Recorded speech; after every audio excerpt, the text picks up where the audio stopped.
Hello everyone. Uh, Now we are going to discuss a disorder of hypopigmentation, rather depigmentation, vitiligo. Vitiligo is an acquired disorder of skin and mucous membrane, which is characterized by well circumscribed, well demarcated, depigmented macular lesions.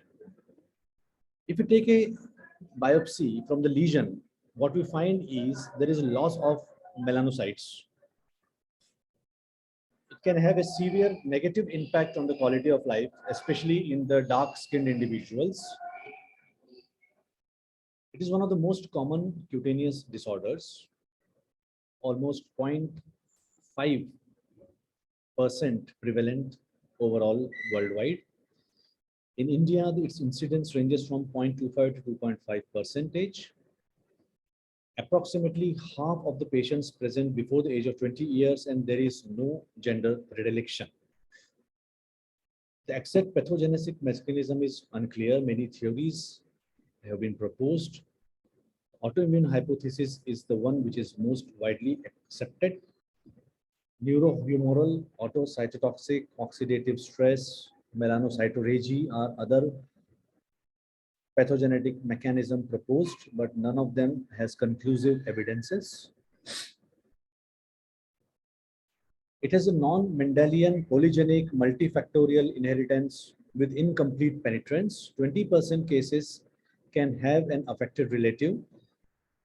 HLA-A2, DR4, DR7, DQB1 are most common HLA associations found in vitiligo. Many susceptibility genes identified linking vitiligo with autoimmune diseases. The autoimmune hypothesis of the pathogenesis is the most common one, and it tells that it is an immune-mediated destruction of the melanocytes. The melanocytes are more sensitive to damage than keratinocytes. A humoral antibody autoimmunity directed against the melanocyte antigens on the cell surface, the intracellular pigment, and even the non-pigment cell antigen are the main targets. A cell-mediated immunity mainly consisting of CD8 plus T cells, their number in the peripheral blood may correlate with the disease severity. The neurohumoral hypothesis suggests that both the melanocytes and the nerves arise from neural cutaneous cells. Segmental vitiligo may follow the nerve distribution. Increased level of some neurotransmitters have been seen in lesional skin in vitiligo, such as neuropeptide Y and norepinephrine, and these factors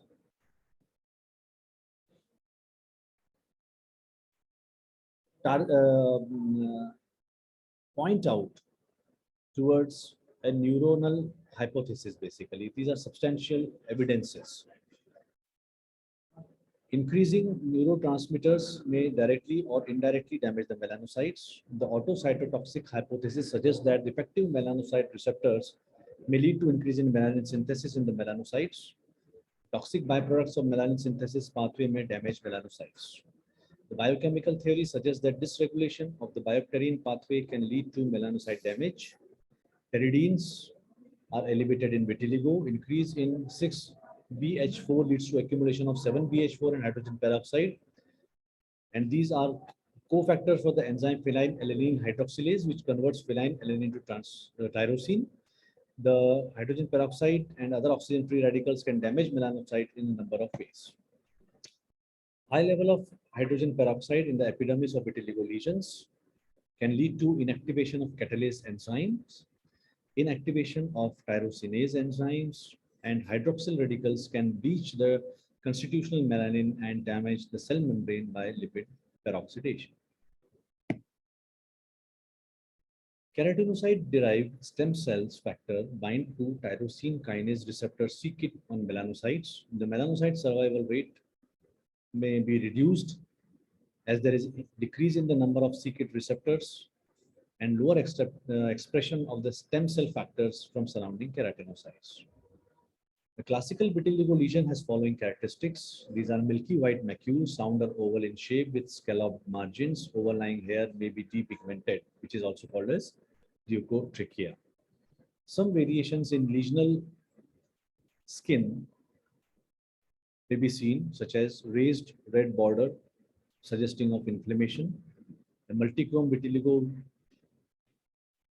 such as the trichrome or the quadrichrome vitiligo, in which there are zones of hypopigmentation surrounded by depigmented macules, and at times there are dispersed perifollicular hyperpigmentation seen. This is a typical macule of vitiligo, well circumscribed, milky white, scalloped margins. Cognerization phenomena in vitiligo is seen, where you can notice the linear streaks of depigmented vitiligo. The cognerization means appearance of newer lesions at the site of trauma. Perifollicular hyperpigmentation and the perilesional hyperpigmentation, the quadrichrome and the trichrome vitiligos. The vitiligo can be classified into non-segmental, which can be acrofacial, or the lip tip vitiligo, a mucosal vitiligo, a generalized vitiligo, universal vitiligo, which involves more than 80 to 90% area of the body surface, mixed vitiligo, which is associated with segmental vitiligo, and rare variants such as punctate, minor, or follicular vitiligo. A segmental vitiligo can be unisegmental, bisegmental, or plurisegmental, and focal and mucosal vitiligo, which cannot be classified in above groups. A non-segmental vitiligo is a generalized vitiligo. It is an acquired chronic pigmentation disorder characterized by white patches, often symmetrical, usually increasing in size with time, corresponding to substantial loss of functional epidermal and sometimes hair follicle melanocytes. Segmental vitiligo is an acquired chronic pigmentation disorder characterized by white patches with a unilateral distribution that may totally or partially be along a dermatome. It is not always necessary. Other distribution patterns can be encountered that cross several dermatomes or correspond to large areas delineated by Blaschko's lines. The mucosal vitiligo, you can see well demarcated milky white macular discoloration of the lips. A mixed segmental plus non-segmental vitiligo, where there is a segmental distribution over the face and non-segmental areas involved on the hands. Is a confetti-like or punctate vitiligo. Now, the vitiligo being an autoimmune disorder is associated with several other diseases as well. Other autoimmune disorders such as alopecia areata, thyroid disorders, pernicious anemia, diabetes mellitus, Addison's disease are known to be associated with vitiligo. Various syndromes such as the polyendocrinopathy syndrome, the Vogt-Koyanagi-Harada syndrome, and the Schmidt syndrome are other syndromes which are found in association with vitiligo in varying frequencies. Hearing loss can be seen in up to 20% of cases, and ocular abnormalities such as the choroidal abnormalities, the uveitis, the fundal pigmentary disturbances are found in almost 40% of cases. The differential diagnoses include papaldism, nevus depigmentosus, halo nevus, pityriasis alba, Hansen's disease, pityriasis versicolor, the lichen sclerosus et atrophicus, and contact leukodorm.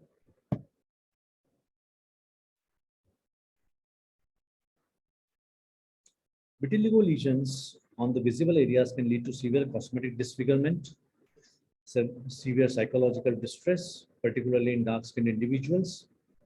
It is just more than a patch on the skin, it is a patch on the mind. So psychological stress and distress are very important factors to be taken care of while dealing with a patient of vitiligo. Psychosocial burden due to vitiligo needs to be measured separately. General and dermatology specific quality of life instruments have been used for this purpose. Vitiligo specific instruments have also been developed For this purpose, the vitiligo impact scale, the Viticol, and the vitiligo life quality index are such parameters. The vitiligo impact scale 22, it is a vitiligo specific quality of life instrument developed and validated for Indian patients. The test, retest, reliability, and responsiveness to changes have been demonstrated. Clinical scores include 0 to 5 with no effect, no psychological effects, 6 to 15 with mild one, 16 to 25 grading scale may have a moderate effect, 26 to 40 a large effect, and 41 to 16 a significant impact on the quality of life. When we are treating a patient of vitiligo, the most important goals are number one, stopping the progression of the disease, thereby achieving repigmentation and improving the quality of life of the patients of vitiligo. There are several approaches to the treatment. Non-surgical approaches, which include topical and systemic medications, phototherapy, photochemotherapy, and lasers. Surgical therapies, which include tissue grafts, cultured and non-cultured cell grafts. Supportive therapies such as camouflage and psychotherapy. Treatment should be customized and individualized according to the patient needs and disease severity. Combination of more than one modality is commonly used to hasten the response and prevent side effects. The management strategies depend upon the type of vitiligo, the distribution and the extent of involvement, the disease activity, whether it is stable or progressive, psychosocial, the economic status, and the concern of the patients toward the disease, easy availability of the disease, easy accessibility of the treatment modalities, and acceptability of the appropriate treatment options. The non-surgical treatment modalities include topical therapy such as corticosteroids, calcineurin inhibitors, topical phototherapy. The systemic modalities include immunosuppressive agents such as corticosteroids, phototherapy, excimer laser. The systemic modalities are mainly used for progressive vitiligo to halt the disease progress or in cases of generalized vitiligo. Topical corticosteroids are the mainstay of the treatment. Moderately potent and potent topical corticosteroids are being used. These act by modulating the immune response and activate the melanocytes. The best results are observed on sun-exposed site, almost 75% of repigmentation, and hair-bearing areas. The non-hair-bearing areas such as the acral, the tip of the fingers, the glands, the lips are difficult sites to repigment and mainly require surgical modalities for the treatment. Side effects of topical corticosteroids being atrophy, telangiectasias, hypertrichosis, and perilesional hypopigmentation. Calcineurin topical inhibitors, tacrolimus and pimecrolimus, are widely used modalities. Head and neck are the areas where they are most effective. They block the activity of the calcineurin, which activates the expression of many cytokines involved in vitiligo, such as tumor necrosis factor alpha and interferon gamma. These have a comparable efficacy as topical corticosteroids, especially for facial lesions, and less incidences of side effects are noticed as compared to the topical steroids. Topical psoralen ultraviolet A therapy. 8-methylpsoralen cream or ointment is used as a photosensitizer, which is applied almost 30 minutes before ultraviolet A exposure on alternate days.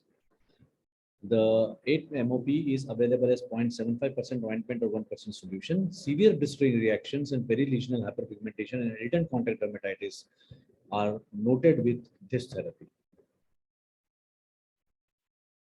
The topical Puasol, the ultraviolet A source here is sun exposure. In topical PUA therapy, the ultraviolet A source is the phototherapy lamps. The drawbacks of this type of exposure is the sunlight is unpredictable, so the correct dosage one and the correct frequency of dosage is also difficult to achieve at times. Very low concentration of psoralens are being applied in 0.001% concentration. Diluted concentration of 0.025% after diluting the solution with propylene glycol in 1:40 can be used, followed by sun exposure. Depigmenting agents. Extensive and refractory vitiligo patients where there are few hyperpigmented spots can be dealt with monobenzyl ether of hydroquinone. This monobenzyl ether of hydroquinone is available as 20% of cream and it has to be applied 2 to 3 times a day on the patches of pigmentation or repigmentation areas. The depigmentation usually is obtained in 1 to 4 months. Patients with skin phenotypes 5 and 6 are the best candidates. And while using these depigmenting agents, prolonged sun exposure should be strictly avoided. Vitamin D3 analogs such as calcipotriene, calcipotriol, tecalcitol are also other agents topically used in the treatment of vitiligo. The mechanism of action is not at all entirely clear. A decrease in calcium transport has been shown in melanocytes and keratinocytes harvested from patients with vitiligo. Vitamin D3 has been shown to activate melanin synthesis as well. The side effects include lesional irritation, potential for hypercalcemia. Prostaglandin analogs such as prostaglandin 2 alpha analogs nanatoprost and bematoprost are used in cases of segmental vitiligo. The mechanism of action is that they modulate melanocyte dendricity, proliferation, tyrosine expression. Promising result in localized stable vitiligo are seen and results are better in combination with narrowband UVB as compared to the monotherapy. Afamelanotide is an alpha MSH analog. The mechanism of action being regulates melanocyte proliferation and melanin synthesis. It is an FDA approved agent for treatment of erythropoietic porphyria. A randomized controlled trial showed better and faster repigmentation in group tested with afamelanotide subcutaneous implants and narrowband UVB used synergistically. Photosil cream, the pseudocatalase or superoxide dismutase cream are other modalities that are being commonly used. The placental extracts, the Placentrex gel 2 to 3 times a day. It is seen to have a modest but insignificant additional effect on efficacy of narrowband UVB. So it can be used along with narrowband UVB treatment or just a monotherapy. Fibroblast growth factor, the decapeptide, it is used at bedtime followed by sun exposure for 10 to 15 minutes the next day. Melgain lotion are some of the brand names. The Melville lotion, these are brand names which are available in concentration of 1 mg per ml.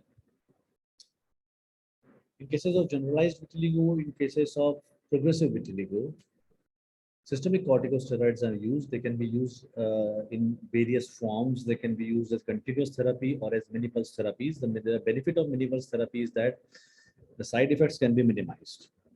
Oral mini pulse of betamethasone or dexamethasone have been pioneered in India by Pastricha. It is given as 5 milligram on 2 consecutive days per week. The optimal duration of oral mini pulse therapy is needed to stop vitiligo progression is between 3 and 6 months. Systemic steroids can arrest the activity of the disease, but do not have much effect on repigmentation. Other immunomodulator agents such as azathioprine, cyclosporine, methotrexate, cyclophosphamide, and mycophenolate mofetil have also been used with varying results. A randomized control trial showed that oral minipulse is faster acting than azathioprine in arresting the disease. These agents may be in utility of steroid-sparing agents whenever oral steroids are contraindicated. Levamisole, minocycline may be of some benefit in slowly spreading vitiligo. Several variety of psoralenes are being used, 8-methoxypsoralen, the 5-methoxypsoralen, trimethylpsoralen. These agents are being used along with ultraviolet A therapy. The ultraviolet A can be obtained from sunlight exposure or from ultraviolet A lamps. The repigmentation is seen in 70 to 80% of cases with PUA. Complete repigmentation occurs only in 20% of patients. A relapse can occur in 75% of patients after 1 to 2 years. It is not recommended in children aged under 10 to 12 years because of the risk of retinal toxicity. This protocol is being used in AIMS for phototherapy. The starting doses of ultraviolet A by a phototherapy chamber is 2 joules per centimeter square, 0.5 joule per 3 sitting or every week can be made as incremental doses. Treatment frequency being 2 to 3 days per week.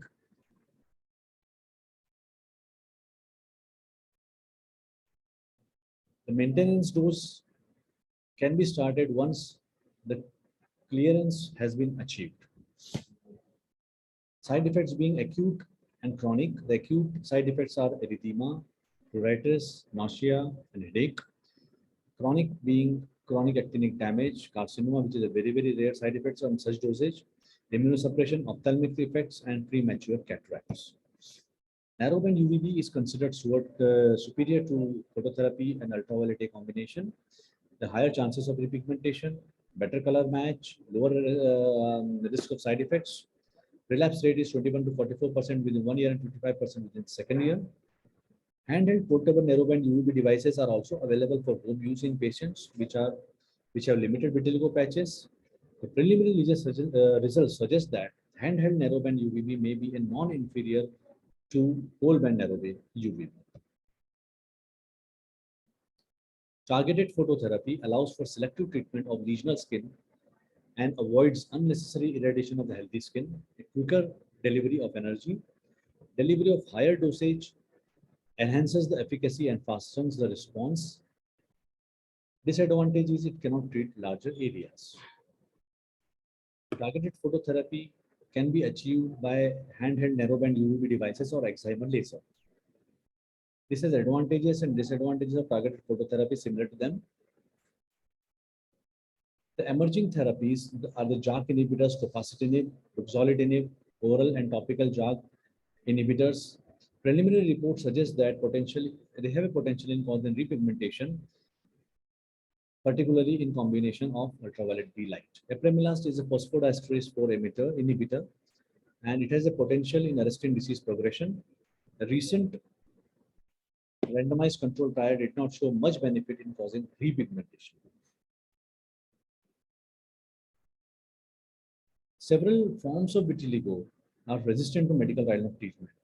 Acrofacial, moniprominences, glands, palm and sole where there are no hair, patches with gray hair, patches around the nipple, long-standing cases and extensive depigmentation are very much resistant to medical guideline of treatment.